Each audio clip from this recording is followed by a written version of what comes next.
اچھا یہ تو ایک مجاہدہ آ گیا. ایک فاعلہ فرمایا جو کام کرنے ہیں ان میں دو کلاسیفیکیشن، ایک مفید ہے بلا خطر، ان کاموں کے کرنے میں فائدہ ہی فائدہ ہے، خطرہ کوئی نہیں. اور ایک وہ ہے مفید مال خطر، فائدہ ہو جاتا ہے لیکن خطرہ ساتھ لگا ہوا ہے، رسک ہے، اس میں رسک کوئی نہیں ہے. جن کاموں میں رسک کوئی نہیں ہے، خطرہ نہیں ہے، وہ کیا ہے؟ مراقبہ، شغل، ذکر. اب مراقبہ کیا ہے؟ یہ چیزیں کچھ اب ذوق کی چیزیں ہیں اس کے اندر جو ہے نا، ہے شغل، دل کو مشغول کرنا ہے، ذکر، اللہ کو یاد کرنا ہے. یہ تین چیزیں ہیں، اس کی بھی تفصیلات ان کی کتاب میں ملے گی. یہ پھر شیخ، یہ معالج جو طبیب ہے، جو روحانی ڈاکٹر ہے، وہ تجویز کرتا ہے کہ یہ مراقبہ کر لو، یعنی یہ نگرانی کرو دل کی. مراقبہ جو ہے، ہاں ہمارے وہاں تو مراقب کہتے ہیں، سعودیہ میں رہا ہوں نا میں، چونکہ عام عربی میں بھی مراقب کہتے ہیں جو نگرانی کرتا ہے، سپروائزر ہوتا ہے نا یا ہر جگہ. تو یہ نگرانی، دل کی نگرانی ہے. اور اسی طریقے سے دل کو مشغول کرنا ہے کس کی طرف؟ اللہ کی طرف. کچھ اذکار بتائیں گے، کچھ شغل بتائیں گے جس سے دل متوجہ اللہ کی طرف ہو. یہ میں مختصر بتا رہا ہوں. اور ذکر ہے، یہ ذکر کرو ہے جس سے پھر یہ چیزیں حاصل ہوں گی. لیکن کچھ کام ایسے ہیں جن میں فائدہ تو ہے، مفید مال خطر، لیکن خطرہ ساتھ لگا ہوا ہے. اب یہ تصوف کا پورا انالیسس کر کے نا، تجزیہ کر کے یہ چیزیں حضرت کی تعلیمات سے بتائی گئی ہیں کہ فائدہ ہو جاتا ہے لیکن خطرہ ساتھ لگا ہوا ہے، سائڈ میں ہے. تو وہ ایک ہے سماع. اب سماع کا لفظ بول تو دیا میں نے، اب کیا سامنے آئے گا؟ قوالی، یہی آئے گی نا، اسی کو کہتے ہیں نا. سماع کی اصل یہ ہے اللہ پاک کی حمد یا حضور اقدس صلی اللہ علیہ وسلم کی تعریف. اس میں کچھ اشعار ایسے پڑھے جائیں جس سے دل کے اندر مزہ آ جائے، یہ ہے اصل سماع. مزامیر نہیں ہے اس میں، یہ جو گندے جو ہیں آلات ہیں یہ نہیں ہے. سننا، سماع سننا، کہ اس کو سننے سے اشعار، ہمارے جو پاکیزہ اشعار ہیں، پڑھو سنو ضرور آ جاتا ہے. تو اصل تو یہ ہے، لیکن خطرہ یہ لگا لوگ ادھر سے لے گئے، اب سب ڈھونڈ رہے ہیں، بس پتہ کچھ بھی نہیں ہے. وہ حال تاری آ گیا، وجد آ گیا، اس میں اصل نقل شروع ہو گئی، لوگ نقال بن گئے. وہ قوال کو بلا لیا، وہ شعر پڑھ رہا، اور یہ جناب خوب. یہ آج نہیں ہے، یہ پرانے زمانے سے، ہر زمانے میں اللہ والوں نے اس کی وضاحت کی ہے. اب حضرت میرا ہے نہیں اور اوپر جائیں ادھر. جو صوفی گزرے ہیں نا، پرانے جو ہے نا، میرا اب مرض کی وجہ سے نا نسیان ہو گیا. وہ بہت پرانا زمانہ ہے، بہت بڑے ہمارے جو ہے نا امام غزالی، یہ میرا آ گیا نا، بہت پرانا زمانہ ہے نا امام غزالی کا نا. وہ پہلے ایک عام عالم تھے، اور ایسے عالم تھے اس کا تصوف کا ذوق نہیں تھا، اور علم کے اندر وہ مقام تھا کہ اس وقت کے علماء ان کا مقابلہ نہیں کر سکتے تھے. مناظر تھے، مناظرے کا مقابلہ نہیں کر سکتے تھے، اور اس وقت کا جو بادشاہ تھا، حاکم تھا، اس کے مقرب ترین بن گئے تھے. پھر اچانک ان کو خیال آیا کہ میں علوم سیکھ تو لیے ہیں، اس درجے کے میرے پائے کا کوئی ہے ہی نہیں.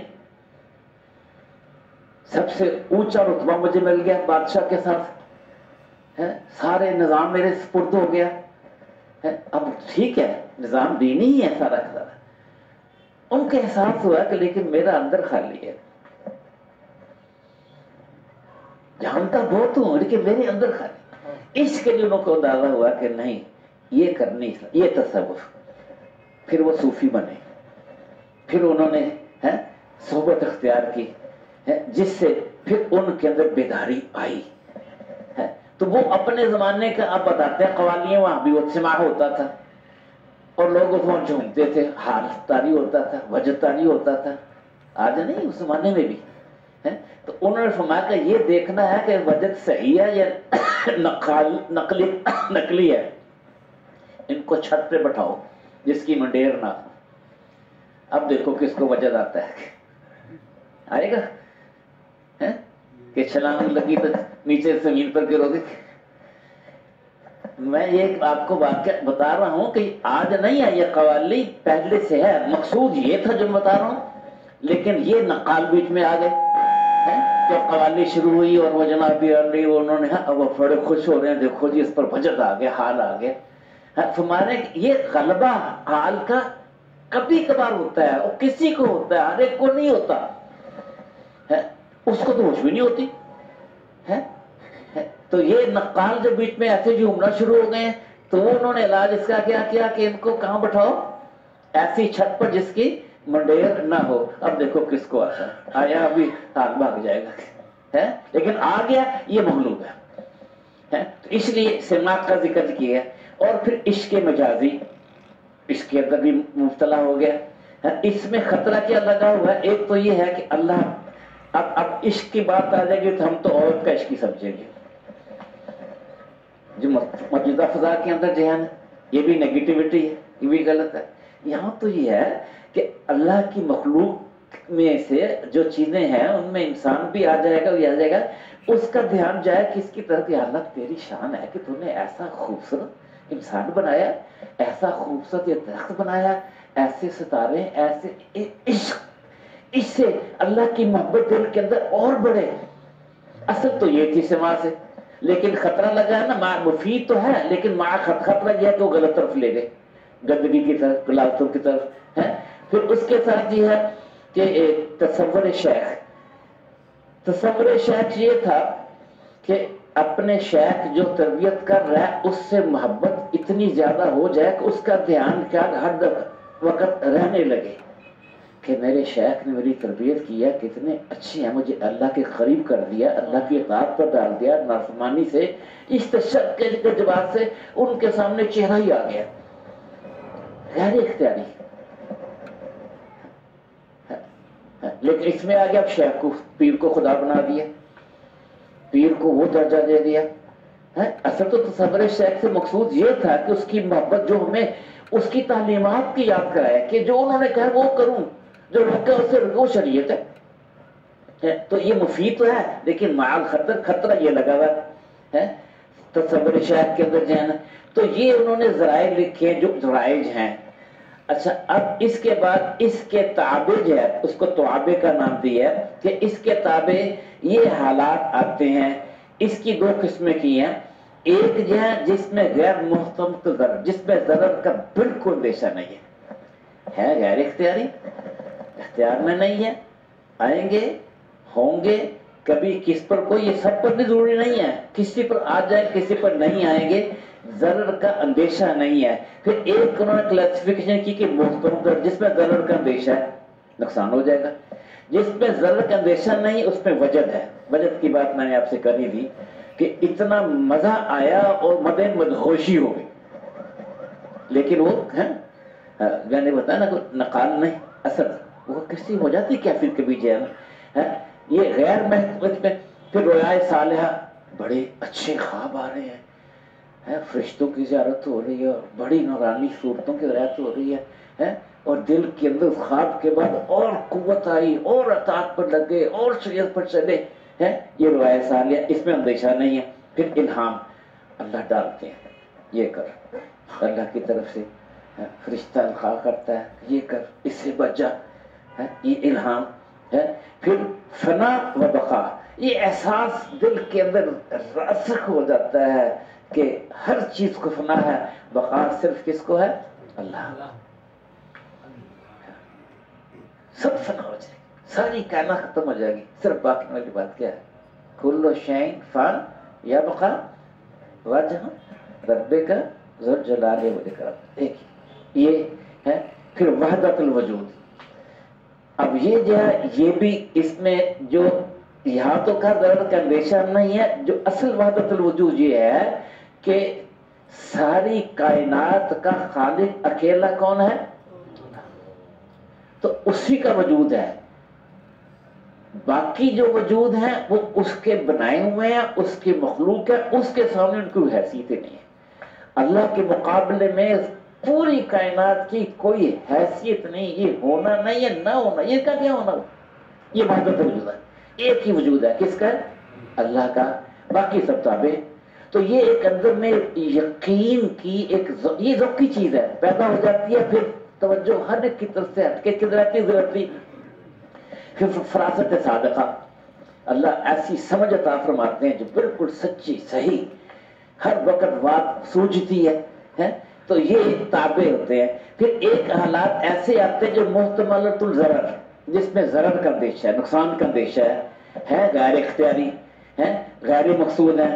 اس میں وحدت الوجود کا وہ جو آیا ہے، لیکن شکر اس پر ایک غلبہ ہو جاتا ہے، ایک نشہ سا آ جاتا ہے، ایک مدہوشی سے آ جاتی ہے، اس میں ضرر کا اندیشہ ہے کہ بالکل ہی بات کا مجذوب ہو گیا ہے، مغلوب ہو گیا، ہوش ہی نہیں کسی چیز کی ہے، یہ اس لیے اس میں محتمل ضرر ہے، ضرر کا اندیشہ ہے اس میں۔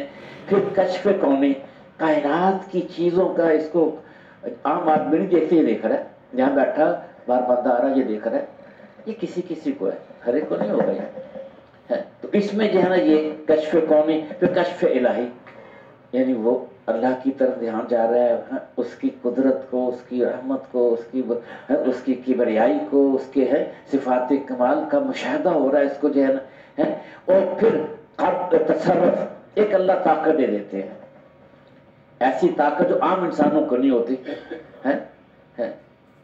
ہمارے یہاں تو ایک ہی طاقت سمجھتے ہیں کہ سر پہ ہاتھ رکھا اور اس کا سر کا درد غائب ہو گیا، یہ بھی تصرف کی قسم ہے، ایک چھوٹی سی یہ بھی ہے، اور بھی بڑے بڑے تصرفات اللہ ان اللہ کو دیتے ہیں جو واقعات میں سنتے بھی رہتے ہوں گے۔ کام کس کا ہے، فعل کس کا ہے؟ اللہ کا، اللہ ظاہر کر رہے ہیں، تو اس میں ضرر کا اندیشہ ہے کہ اب اس کو تصرف مل گیا، اس میں عجب آ گیا، وہ دیکھو میں کتنا بڑا بن گیا، دیکھو میں نے پھونک ماری سر درد غائب ہو گیا، دیکھو میں نے یہ کیا یہ ہو گیا۔ اس میں ضرر کیا ہو گیا کہ اس کا دھیان ادھر سے ہٹ گیا، اب لوگوں کا جمگٹا ہو گیا، وہ تعویذ بنا کے دے رہا ہے، ان کو شفا ہو رہی ہے، یہ اس میں پھولتا جا رہا ہے کہ دیکھو میں، یہ ضرر، اب دھیان ادھر سے ختم ہوگا، عبادت کا ذوق ختم ہوگا، عبادت کی طرف کمی ہو گئی، مخلوق کی شہرت پہ پھنس گیا، یہ ضرر ہے، یہ تصرف ہے۔ پھر ایک چیز آ گئی ہے کہ اس قبض و بس، دو حالتیں آتی ہیں، کبھی طبیعت میں اتنا انقباض آتا ہے عبادت کو دل نہیں چاہتا، کبھی ایسا بست آتا ہے کہ کرتا کرتا تھکتا ہی نہیں ہے، نفل ہی پڑھا جا رہا ہے، پڑھتے جا رہا ہے، قرآن اس سے پڑھتا جاتا ہے، اس پہ زرد کا اندیشہ یہ ہے کہ اتنی مغلوبیت ہوگی کہ جو کام کی ترجیحات ہیں وہ نکل گئی، فرض کا پہلا درجہ ہے، واجب کا اس کے بعد کا ہے، سنت کا اس کے بعد کا ہے، مستحب کا اس کے بعد ہے، مستحب کو درجہ دے دیا کس کا؟ فرض کے برابر، یہ ضرر کا اندیشہ ہے۔ تو یہ آ گیا، اس کے ساتھ یہ ہے تصرف۔ پھر ہے قبض و بسط، کبھی طبیعت منقبض ہو جائے گی، بالکل دل ہی نہیں چاہے گا، کبھی ایسا بسط ہے کہ عمل کرتا جا رہا تھکتا ہی نہیں ہے، تو یہ بھی اس میں بھی اندیشہ ہو جاتا ہے۔ پھر اسی طریقے سے کرامت کہتے ہیں خرق عادت، اللہ کا ایک عادی نظام ہے، ایک خلق کی عادت عادی نظام کو توڑ کر اللہ ظاہر کر دیتے ہیں، نبی سے ظاہر ہوا تو اس کو معجزہ کہا گیا ہے، کسی ولی سے ظاہر ہوا تو اس کو کرامت کہا گیا ہے۔ یہ لوگ جو ہوتے ہیں نا جوگی وغیرہ، وہ بھی دکھا دیتے ہیں بہت سی ایسے خلق عادت جو ہے، وہ استدراج ہے، اس میں اندیشہ ہے، اس میں پھنس جائے گا۔